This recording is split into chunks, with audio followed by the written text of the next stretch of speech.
Morning students. आज हम पाठ पढ़ेंगे जब सिनेमा ने बोलना सीखा। आप सबको सिनेमा के बारे में पता है कि नहीं पता है? सिनेमा बेसिकली होता क्या है, क्या आप मेरे को बता सकते हैं? हाँ, तो सिनेमा क्या होता है? जब भी आप कोई मूवी देख रहे हो, टीवी देख रहे हो, वो सब क्या है? सिनेमा का एक हिस्सा है। क्या है? सिनेमा का एक हिस्सा है। अब हम पाठ शुरू करते हैं। वे सभी सजीव हैं, सांस ले रहे हैं, 100% बोल रहे हैं। 78 मुर्दा इंसान जिंदा हो गए, उनको बोलते बातें करते देखो। देश की पहली बोलती फिल्म आलम आरा के पोस्टरों पर विज्ञापन की ये पंक्तियां लिखी हुई थी। तो इससे आपका क्वेश्चन बनता है कि देश में जो सबसे पहली बोलती फिल्म थी वो कौन सी थी? आलम आरा। आज के टाइम पे आप देखते हो कि मूवीज आती हैं, फिल्म आती हैं, सिनेमा होता है, उसमें क्या होता है? पिक्चर्स भी होती हैं, मूवीज भी होते हैं, सब कुछ होता है, साउंड भी होती है। लेकिन आपको पता है पहले के टाइम पे ब्लैक एंड वाइट पिक्चर्स होती थी, सिर्फ काला और सफ़ेद रंग उनमें यूज़ होता था। लेकिन आज के टाइम पे क्या हो रहा है? सारे रंगों का मेल है, सारे रंग आप देख सकते हैं। ऐसे ही पहले के ज़माने में सिनेमा होता था, फिल्में होती थी, लेकिन उनमें क्या होता था? सिर्फ एक्टिंग होती थी, सिर्फ लोग कुछ कुछ करके दिखा रहे होते थे, उसमें कोई आवाज़ नहीं होती थी। तो धीरे धीरे क्या हुआ? सिनेमा में आवाज़ आई, उसके बाद धीरे धीरे और चीज़ें बढ़ती गई। आवाज़ आने के बाद और क्या हुआ? तस्वीरें आई होंगी, पहले काली सफ़ेद तस्वीरें आई, उसके बाद रंगीन तस्वीरें आई, और आज आप देखते हो हर चीज़ का मेल है, काली सफ़ेद तस्वीरों का भी, रंगों का भी, आवाज़ का भी, हर चीज़ का। तो 14 मार्च 1931 की वह ऐतिहासिक तारीख भारतीय सिनेमा में बड़े बदलाव का दिन था। तो ये पोस्टर, ये जो मूवी थी आलम आरा, ये किस दिन आई थी? 14 मार्च 1931।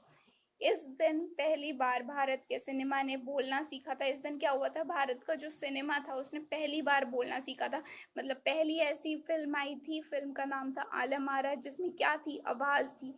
इससे पहले भी मूवीज़ आती थी, लेकिन उन मूवीज़ में क्या होता था? कोई आवाज़ नहीं होती थी। हालांकि वह दौर ऐसा था जब मूक सिनेमा लोकप्रियता के शिखर पर था।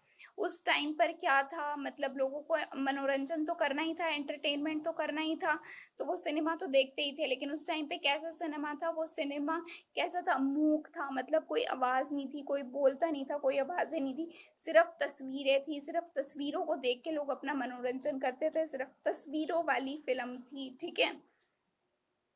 पहली बोलती फिल्म जिस साल प्रदर्शित हुई, उसी साल कई मूक फिल्में भी विभिन्न भाषाओं में बनी। जब ये मूवी आई, फर्स्ट मूवी, क्या नाम था? आलम आरा। ये मूवी आई किस चीज़ के साथ आई? आवाज़ के साथ आई। तो इस मूवी के आने के बाद और भी कई सारी मूवीज़ बनी जिनमें क्या थी? आवाज़ थी। और वो सारी फिल्में क्या थी? अलग अलग भाषाओं में थी। अब ये तो है नहीं कि हिंदी में ही सारी मूवीज़ होंगी, कोई मूवी गुजराती में थी, कोई बंगाली में थी, कोई मद्रासी में थी। तो अलग अलग भाषाओं में क्या हुई? फिल्में आई। मगर बोलती फिल्मों का नया दौर शुरू हो गया। लेकिन इसके साथ ही क्या हुआ? जब आवाज़ आई तो एक बोलती फिल्मों का दौर शुरू हो गया। और आप देखते हैं आज तक क्या हो रहा है? ये दौर चलता ही जा रहा है, चला आ रहा है। हर जगह बोलती हुई मूवीज़ हैं। आज के टाइम पे अगर कोई मूवी होगी उसमें आवाज़ नहीं होगी तो आपको देखने में इंटरेस्ट नहीं आएगा। जो इंटरेस्ट है वो आपका किस वजह से? पिक्चर्स के साथ जो अच्छी अच्छी आवाज़ें आ रही हैं उसी की वजह से आपका इंटरेस्ट है। So this was the first paragraph. पहला पैराग्राफ है आपकी बुक में, जब सिनेमा ने बोलना सीखा पार्ट का। इसको ध्यान से पढ़ो, इसके शब्द अर्थ याद करो। और इसमें मेन क्वेश्चंस यही हैं कि पहली फिल्म कौन सी थी? आलम आरा। किस दिन प्रदर्शित हुई थी? 14 मार्च 1931 को। इस मूवी के आने के बाद और भी बहुत सारी पिक्चर्स आनी शुरू हो गई अलग अलग भाषाओं में। ओके।